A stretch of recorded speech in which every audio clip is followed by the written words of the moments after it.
मैं राजू दानचारण उपनाम राजेश विद्रोही राजस्थानी काव्य धारा में आपका हार्दिक स्वागत करता हूँ। आइए सुनते हैं राजस्थानी नीति काव्य के कुछ विशिष्ट दोहे।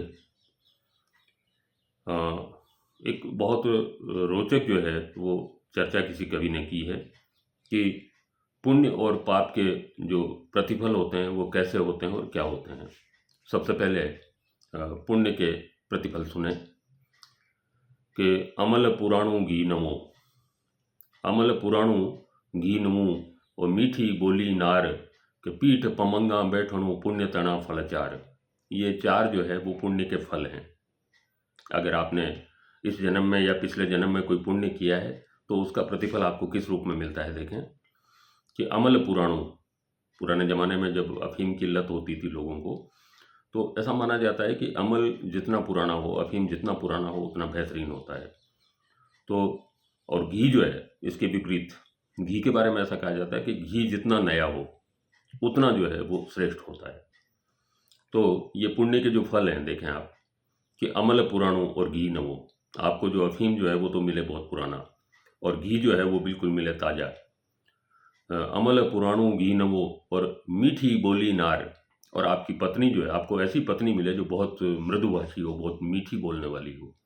और पीठ पमंगा बैठणो, पमंग कहते हैं घोड़े को, घोड़े का पर्यायवाची है। पीठ पमंगा बैठणो, और घोड़े की पीठ जो है आपको बैठने को मिले, मतलब आपको जो है सवारी के लिए घोड़ा मिले।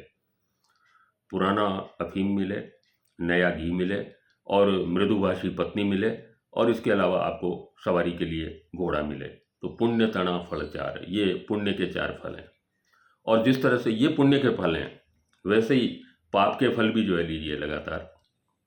पाप के जो है फल क्या हैं कि लूखो भोजन अथग ऋण, लूखो भोजन अथग ऋण और बड़का बोली नार, पंथ पियादू चालणु पाप तना फल चार।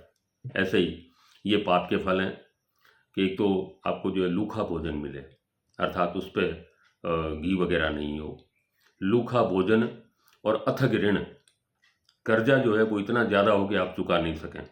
लूखो भोजन अथग ऋण और बड़का बोली नार, और पत्नी ऐसी मिले जो बहुत कटु बोलने वाली हो, बड़का बोली हो राजस्थान में जिसको कहते हैं।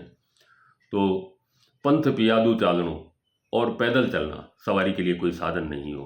पाप तना फल चार, ये चार फल जो है वो पाप के हैं। तो पुण्य के फल भी गिना दिए और पाप के भी। ये एक अलग तरह की उक्तियाँ थी।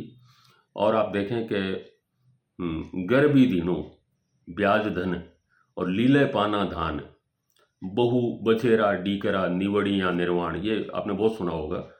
राजस्थानी में ये एक लोकोक्ति है, बहु बछेरा डीकरा निवड़ियाँ निर्वाण। ये एक पंक्ति जो इस दोहे की, इसके जो अंतिम दो चरण हैं वो लोकोक्ति के रूप में बहुत ज़्यादा प्रचलित हैं। तो कौन कौन सी चीज़ें, ये अंतिम परिणाम आने पर ही इनके बारे में पता चलता है। इससे पहले आप जो है कुछ जज नहीं कर सकते, कुछ निर्णय नहीं कर सकते कि ये कैसी क्या निकलेंगी।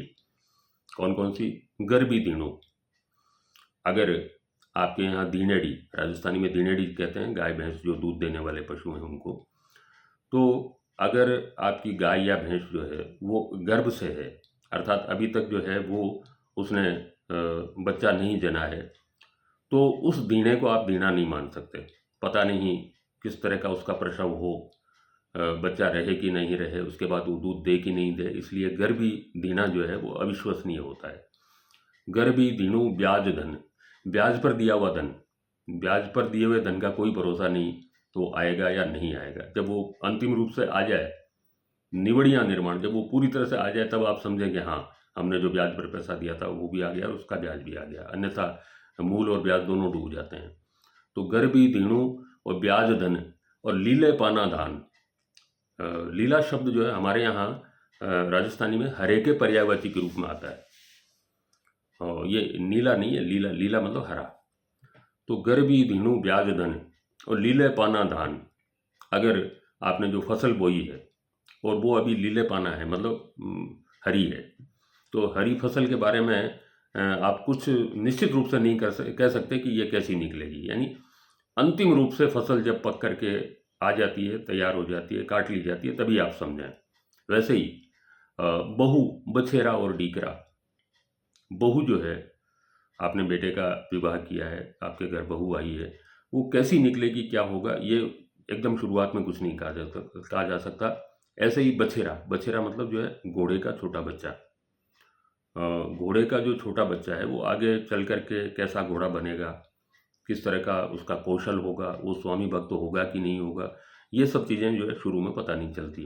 तो बहू, बछेरा और डीकरा, ऐसे ही बेटा, आपका जो बेटा है वो कैसा निकलेगा उसके बचपन से नहीं जाना जा सकता।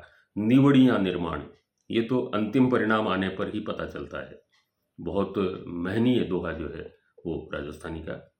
तो ये तमाम जो प्रसंग हैं बहुत महत्वपूर्ण हैं, बहुत रोचक हैं और बहुत ज्ञानवर्धक हैं। ऐसे ही किसी प्रसंग के साथ फिर दोबारा हाजिर होऊंगा। बहरहाल इजाज़त। जय भारत, जय राजस्थान, जय राजस्थानी।